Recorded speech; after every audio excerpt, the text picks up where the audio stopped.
चलिए अब रुख करते हैं जरा एग्री बाजार में क्या कुछ हलचल देखने को मिल रही है, क्योंकि हलचल यहाँ पर काफ़ी ज़्यादा देखने को मिल रही है और लगातार हमारी निगाहें सोयाबीन पर बनी हुई हैं। और आज हम सोयाबीन के बाज़ार से लेकर के काफ़ी महत्वपूर्ण अपडेट भी लेकर के आए हैं।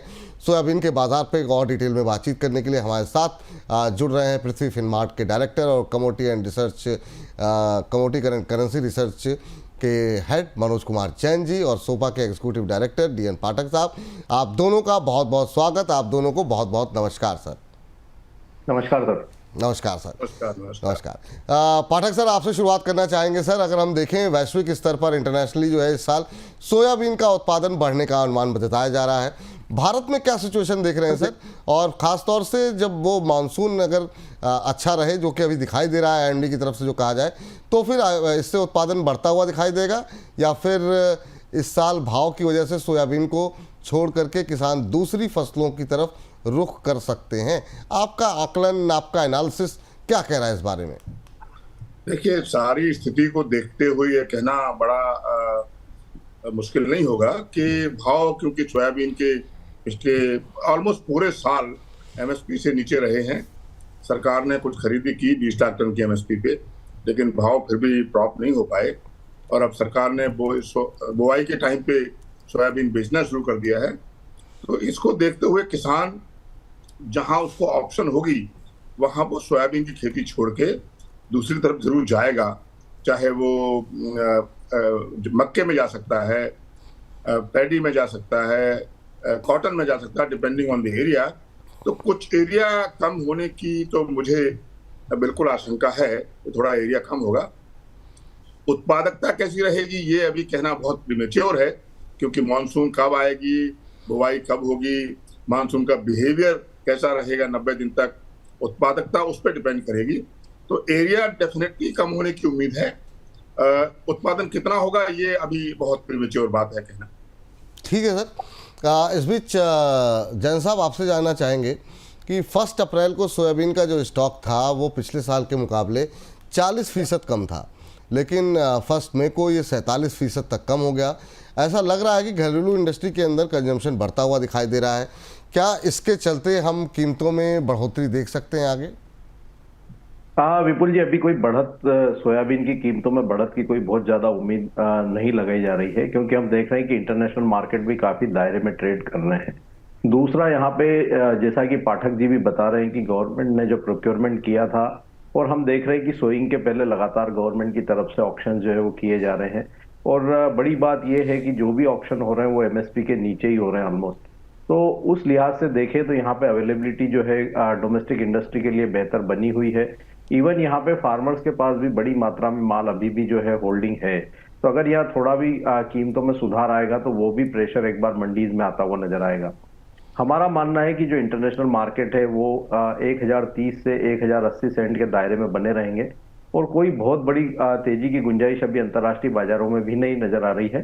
तो उस लिहाज से हमारा मानना है कि भारतीय बाजारों में भी जो कीमतें हैं वो एक सीमित दायरे में आगे बनी रह सकती है। जी, आपका भी मानना यही है पाठक साहब कि मतलब आने वाले दिनों में कीमतों में आने में तेजी जो है अभी समय लग सकता है? आपकी क्या एक्सपेक्टेशन है? मैं कीमतों पे बात नहीं करता हूँ एज ए प्रिंसिपल। जी। तो कीमत ज्यादा होगी कम होगी इस पे मैं बात नहीं कर सकता। मैंने फैक्ट्स आपको बता दिए हैं। ठीक, एनालाइज करके उनका नतीजा निकालना मुझे लगता है बहुत मुश्किल नहीं है। चलिए ठीक है सर। चलिए ठीक है सर, आपसे चलिए इसको आने वाले टाइम के लिए एक और सवाल आपके लिए करते हैं पाठक साहब। वो ये है सर कि क्या करंट सिचुएशन पर किसानों की तरफ से सोयाबीन की बिकवाली अभी आपको लगता है कि और ज़्यादा बढ़ती हुई दिखाई देगी, या फिर अब चूंकि बुआई सामने है तो किसान फसल बेचने से फिलहाल के लिए अभी अवॉइड करना चाहेंगे? आपका नज़रिया, आपका एनालिसिस क्या कहता है? मेरा नजरिया for what ever it is worth ये है कि किसान शायद अभी और वेट करेगा कि अभी क्या मई है, मई जून जुलाई अगस्त सितंबर में अक्टूबर में क्रॉप आती है।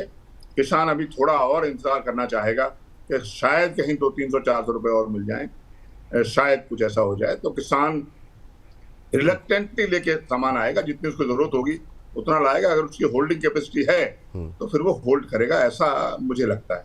ठीक सर।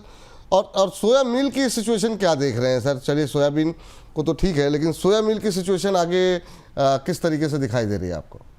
अब सोयाबीन की सिचुएशन वो है, मेरे फादर कहा करते थे एक विपत्ता में विपत्ता तीन। एक विपत्ति में तीन विपत्तियां हो गई हैं, डीडीजीएस, सोयाबीन के दाम कम और सोयाबीन की खपत, मील की खपत कम, एक्सपोर्ट नहीं, तो सब मिला के विपत्ता ही विपत्ता है सोयाबीन मील इंडस्ट्री में। डीडीजीएस ने जो काम किया है सोयाबीन मील की डिमांड घटाने में, वो अभी चालू है और वो कहीं से कहीं दूर होती दिखाई नहीं पड़ रही समस्या। हालांकि हम पोल्ट्री इंडस्ट्री को ये समझाने की कोशिश कर रहे हैं कि सोयाबीन मील से अच्छा और आपके लिए कोई मोस्ट इकोनॉमिकल न्यूट्रिशनल चीज नहीं है, लेकिन उसमें टाइम लगेगा। और देखिए, हर आदमी कॉमर्शियली ऑपरेट करता है, अगर उसको सेम प्रोटीन आधे भाव पे मिलता है तो वो सोयाबीन मील क्यों खरीदेगा? जितना संभव होगा वो दूसरा प्रोटीन डालेगा उसमें। बात सही कह रहे हैं सर आप। तो सोयाबीन मील की बनी हुई है, क्रशिंग डेफिनेटली इसी वजह से कम है इस बार। अच्छी बात है कि थोड़ा एक्सपोर्ट जो मैं 15 लाख टन बोल रहा था वो शायद 17 लाख टन तक हो जाएगा। एक्सपोर्ट थोड़ा सा मुझे बढ़ने की उम्मीद लग रही है। बाकी तो अब इंडस्ट्री की समस्या जो है वो वैसी फिलहाल ऐसी ही रहेगी। हाँ, अगर अगले साल में बुआई कम होती है और उपज भी कम होती है तो फिर डेफिनेटली उसका इफेक्ट मार्केट में आएगा, क्योंकि पोल्ट्री की डिमांड तो कम होने वाली है नहीं, बिल्कुल वो बढ़ेगी और सप्लाई कम होगी तो उसका इफेक्ट डेफिनेटली देखने को मिलेगा। ठीक सर, आपसे जानना चाहेंगे सर मनोज सर कि अभी आपको क्या लग रहा है सर कि आने वाले टाइम में क्या अभी फसल की बुआई को देखते हुए किसान अभी बेचने से परहेज करेंगे? आप सहमत हैं जो पाठक जी ने कहा उससे, या आपकी राय थोड़ी सी अलग है इस मामले पर? नहीं, मैं बिल्कुल सहमत हूं, क्योंकि हम देख रहे हैं कि पूरे साल यहाँ पे कीमतें निचले स्तरों पर रही है और अभी यहाँ पे जिस तरह से यूएस चाइना का जो ट्रेड डील हुआ है, आगे भी यहाँ पे यूएस और ईरान की वार्ता की संभावनाएं जो है वो बढ़ती हुई नजर आ रही है न्यूक्लियर डील को लेकर के, और उसके चलते इंटरनेशनल मार्केट में थोड़ा सुधार इनफैक्ट देखने को भी मिला था। हालांकि भारत में उतना कीमतों में बढ़त जो है आती हुई नजर नहीं आई।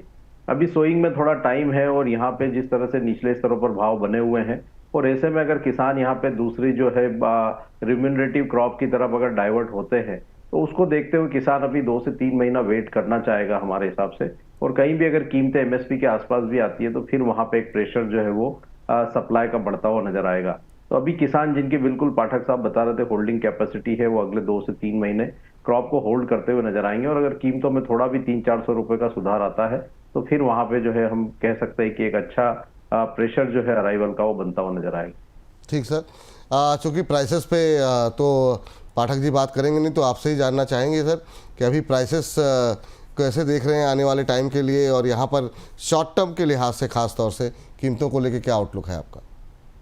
मेरा मानना है कि बहुत ही सीमित दायरे में बनी रहेगी कीमतें। अभी हम देख रहे हैं कि भारतीय बाजारों में 4200 से 4500 के बीच की रेंज बनी हुई है, तो अभी ये बनी रह सकती है रेंज। अगर यहाँ पे जब तक एक्सपोर्ट डिमांड को लेकर के कोई जो है सुधार नहीं आता है तब तक ये दायरा जो है बना रह सकता है। ठीक सर, पाठक सर आपको बहुत बहुत थैंक यू, बहुत बहुत धन्यवाद आज की इस चर्चा में जुड़ने के लिए। चलते चलते कोई ऐसा कमेंट जो आप करना चाहेंगे सोयाबीन को लेकर के? कमेंट तो बहुत सारी हैं, पर मुझे लगता है कि सोयाबीन की जो यील्ड है जो पिछले 25-30 साल में नहीं बढ़ी है, उस पर अब तो कुछ करें भाई। अभी कब टाइम आएगा? मतलब पेपर बहुत बन गए, स्कीम बन गई, सब कुछ हो गया, काम भी तो शुरू करें।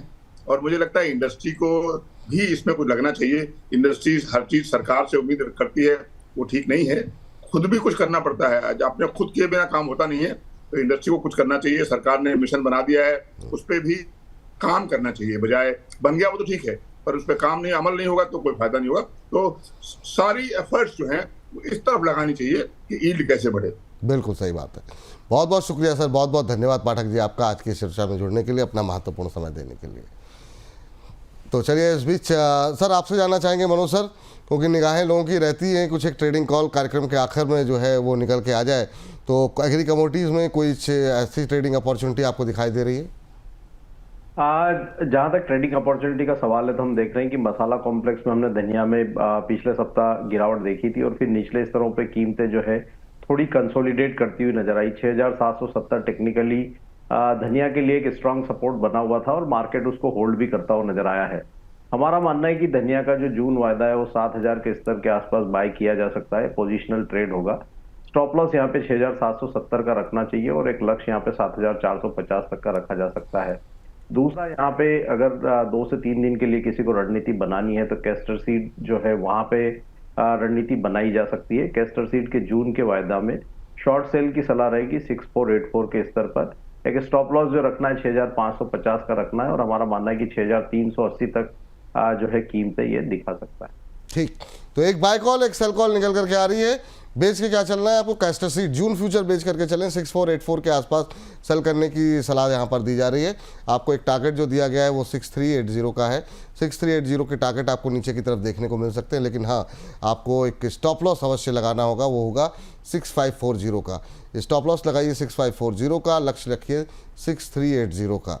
तो ये यहाँ पर जो है सेल करने की सलाह कैस्टर सीट पे निकल के आ रही है। आज जो है खरीदारी कहाँ करके चलनी है वो भी जरा स्क्रीन पर लेकर के आ जाइए। धनिया खरीदने के लिए सलाह दी जा रही है। कोरिएंडर में आपको जून फ्यूचर खरीद के चलना है 7000 रुपये के आसपास। यहाँ पर आपको स्टॉप लॉस जो दिया जा रहा है वो 6770 का, 6770 का स्टॉप लॉस लगाइए। ऊपर की तरफ 7450 रुपये के लक्ष्य यहाँ पर देखने को मिल सकते हैं। तो 450 रुपये ऊपर के लक्ष्य के लिए खरीदारी करने की सलाह यहाँ पर दी जा रही है। तो एक बाय कॉल एक सेल कॉल निकल करके आ रही है। तो फिलहाल सर बहुत बहुत शुक्रिया, थैंक यू आपका आज की चर्चा में जुड़ने के लिए मनोज सर, और अपनी तमाम कमोडिटीज़ पे खासतौर से सोयाबीन पर अपनी राय देने के लिए। Thank you.